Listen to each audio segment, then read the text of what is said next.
আমি আবার একটা নতুন রান্না করতে এসে গেছি বন্ধুরা। সবার সঙ্গে গল্প করতে করতে, কথা বলতে বলতে রান্না করব। একটা খুব চেনা রান্না, খুব সহজভাবে করব। সকলকে স্বাগত জানিয়ে আমি সেই রান্নাটাই করতে চলেছি। প্রথমেই আমি যেটা করে নেব, পটলে নুন হলুদ মাখিয়ে নেব।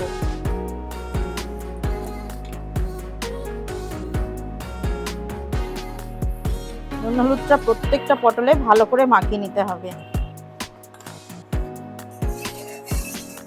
এখন আমি পটলগুলো ভেজে ফেলি। চাপা দিয়ে ভেজে নিলে কি হবে, সিদ্ধটা খুব সুন্দর হয়ে যাবে।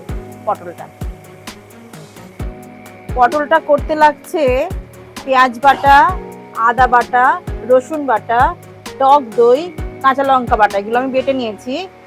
আর এইটা বন্ধুদের আমি দেখাবার জন্য বাটিনি, কালো সর্ষে, সাদা সর্ষে, অল্প একটু ভাঙা কাজু নিয়েছি আর অল্প একটু পোস্ত নিয়েছি।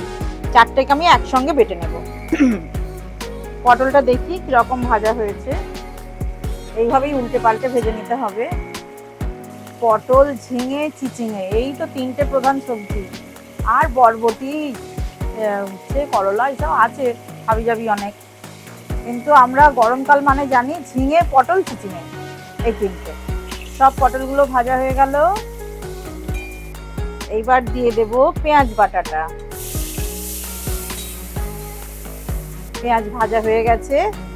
এবার আমি সব মশলাগুলো দিয়ে দেবো। আগে দেবো রসুন আদা, একটু ভেজে নিই রসুন আদাটাকে পেঁয়াজের সঙ্গে। তারপর দেব লঙ্কা বাটাটা, কাঁচা লঙ্কা বাটা দিয়ে করছি।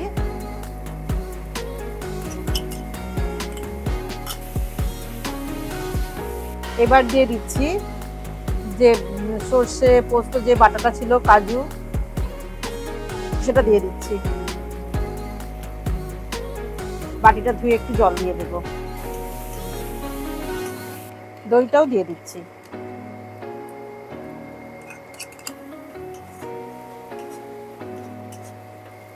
তেল ছাড়তে শুরু করেছে, এই অবস্থায় আমি একটু জল দিয়ে দিচ্ছি। ওই মশলার বাটি ধোয়া জল, এর থেকে বেশি আর জল দেব না, কারণ পটল তো ভেজেই সিদ্ধ হয়ে গেছে। শুধু মশলাটা সিদ্ধ হবে, তার সঙ্গে পটলটাও সিদ্ধ হয়ে যাবে।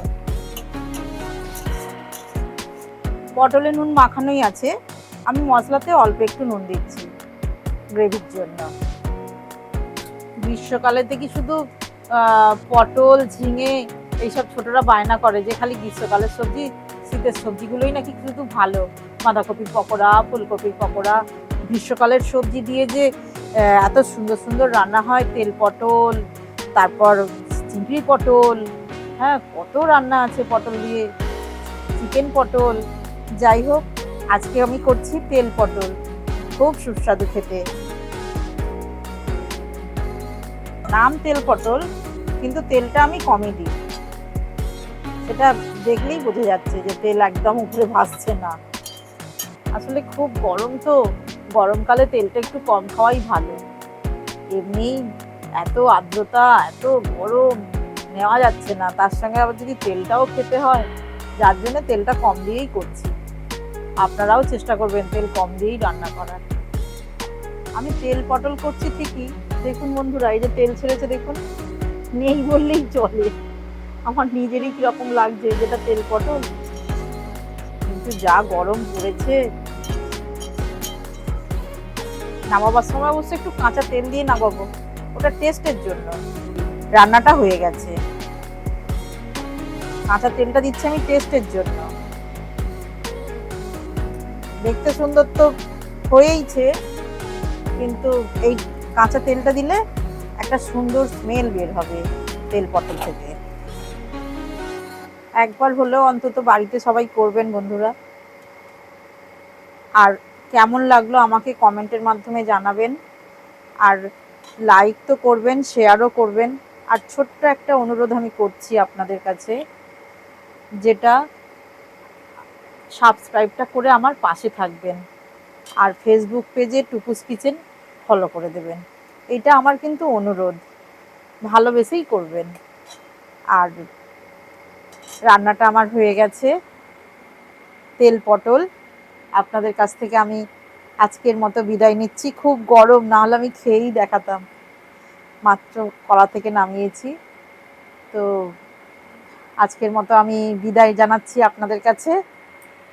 একটা ছোট্ট গানের লাইন গাইতে গাইতে চলে যাই।